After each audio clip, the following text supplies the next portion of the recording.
Most people think you need many hours a day in perfect conditions to prepare for special forces or elite unit selection, and that's completely false. In fact, waiting for that perfect training window is the best way to never be ready. Even if you have a schedule that limits your training, you can still be prepared, and today I'm going to show you exactly how.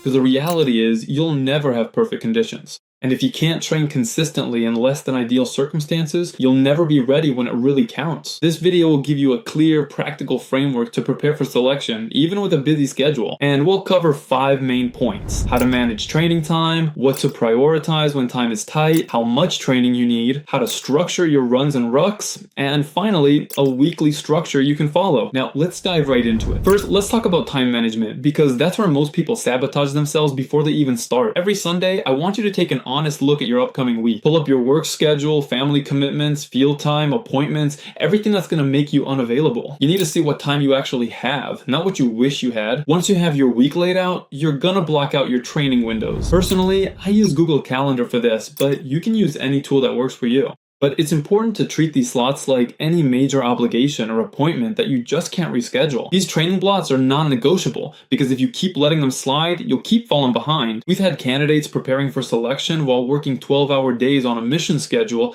and they still found time to train. They did it by using those blocked out slots and giving it their all during that time. So no multitasking, no scrolling on your phone between sets, no distractions. If you're at the gym, you're at the gym. If you have a run, you're focused on that run. You can get more done in 45 focus minutes than most people do in 2 distracted hours. If you're short on time, you have to double your focus. So start applying that today and be rigorous with your limited time. Now let's talk about prioritization. When you're time constrained, you don't have the luxury of training every single aspect. And honestly, you shouldn't, even if you had all the time in the world. You need to focus on what will help you the most for your selection prep. And the first step here is understanding where you're starting from. If you have a strength background, you're a power lifter, a CrossFit athlete, or just love lifting heavy, chances are your strength is already solid. What's likely holding you back is your cardio. So you need to focus your training on building an aerobic base, improving run times, and getting comfortable with rucks and weighted runs. On the flip side, if you're from an endurance background, a runner, triathlete, or always prioritize conditioning, your focus must shift to building strength and durability. We've seen many candidates crush times for 5, 10, 15, 20 kilometers, but they couldn't handle the volume of a ruck, and it cost them selection. Selection requires a mix of aerobic capacity, strength, and durability. So here's your action planner. Take an honest look at your current abilities. Where are your gaps? What's your 3-kilometer run time? How's your pace under a moderate load? Do you struggle with body weight moves like pull-ups or push-ups, or feel weak under heavier loads? Identify your biggest weaknesses and focus your limited training slots there. It's better to make targeted improvements on your deficiencies than to spend all your time focusing on the strengths you already have. So how much training time do you actually need to prepare for selection if you're time constrained? The good news is you don't need to live at the gym to be ready. You can make serious, massive progress with 45 to 60-minute sessions a day, 5 days a week, plus maybe one long session on the weekend. If I were training on a tight schedule, I'd aim for at least 3 full body sessions a week and 3 to 4 runs per week, and then 1 ruck per week or every 2 weeks, depending on the focus of the current cycle and training block. It's realistic and manageable even with a demanding work or family schedule, and it's enough time to build the strength, cardio, and endurance you'll need for selections. Now, let's look at what these strength sessions should look like. A simple framework we like to use for full body sessions. 1. A cardio core part to improve work capacity and midline stability. 2. Explosive movements. That could be kettlebell swings, box jumps, wall balls, something to improve your nervous system and maintain your power. 3. Is lower body strength work. Squats, Romanian deadlifts, good mornings, or unilateral movements to build the endurance your legs will need under load. 4. Upper body pushing movements like strict press, bench press, push-ups, or overhead work. 5. An upper body pulling movement, all pull-ups and their variations, rowing to build that essential back strength for initial tests or different courses. 6. The posterior chain, so glutes, hamstrings, lower back, and rear delts. And if you're short on time, one of the best strategies you can use is antagonist supersets. That means pairing a push with a pull, like a bench press with a bent over row or pull-ups. This approach keeps intensity high while saving time, allowing you to get a lot of quality work in without your session dragging on. Remember, the goal isn't to seek fatigue for the sake of it, it's to build a mix of strength, cardio, and endurance you'll need to perform when the time comes. Now let's talk about running and rucking. These are non-negotiable elements for selection prep,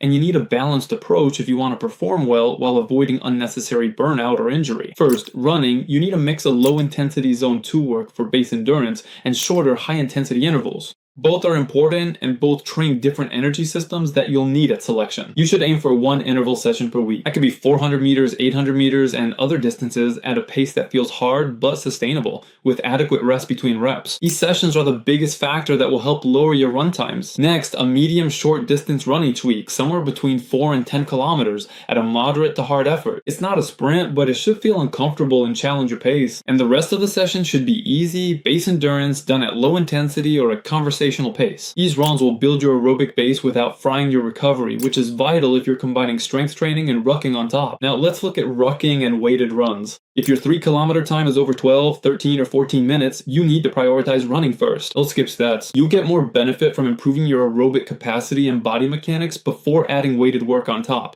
In this phase, you can add weighted work every 2 weeks by focusing on rucking only, keeping the load moderate and ensuring your body and legs adapt to the load. As your run times improve and your selection date gets closer, you'll start increasing your rucking frequency. When it comes to rucking or weighted work, more isn't always better, and it can break you down quickly if you're not ready for it. Your goal is to build cardio under a load without compromising your running or recovery. Now that you know how to train, let's put that into a weekly schedule that you can actually follow. Here's a simple and effective framework. On Monday, plan a full body strength session plus a short high intensity cardio session. That can be done on a rower, an assault bike, sled pushes, something to push your heart rate while strengthening your work capacity. On Tuesdays, we can go for a speed run or intervals combined with a calisthenics circuit at the end. That could look like reps of 100, 400, 800 meters, then push-ups and a core and ab circuit. On Wednesdays, we do a full body strength session plus a high intensity cardio session similar to Mondays, but with different movements. On Thursdays, a fundamental endurance run or a tempo run depending on where you are in your training cycles. It's the foundation of your aerobic base. You should be able to hold a conversation if it's fundamental endurance or push a bit more for a tempo effort. On Fridays, a full body strength session plus another high intensity cardio session, making it the third strength session of the week. On Saturdays, a long walk or a fundamental endurance run, depending on your training phase and your needs. If you're solid on your run times and closer to selection, keep these sessions once a week, varying distance and intensity. Sundays are kept for rest. That's when you let your body absorb all the work you've put in throughout the week. Many people say they'll start training when things slow down, but saying that is really just admitting you won't be able to keep moving forward when life gets too complicated. And here's the reality, life is gonna get complicated over and over again. You'll have missions, work stress, family responsibilities, injuries, setbacks, and days when you're just tired. And that's just life, and it's normal. The real skill you're developing here isn't just getting faster and stronger, it's learning how to train consistently in imperfect conditions. If you can only make progress when life seems easy, you'll never be ready when things get tough. If you found this content useful, subscribe so you don't miss future videos where we break down exactly how to prepare for selections the right way,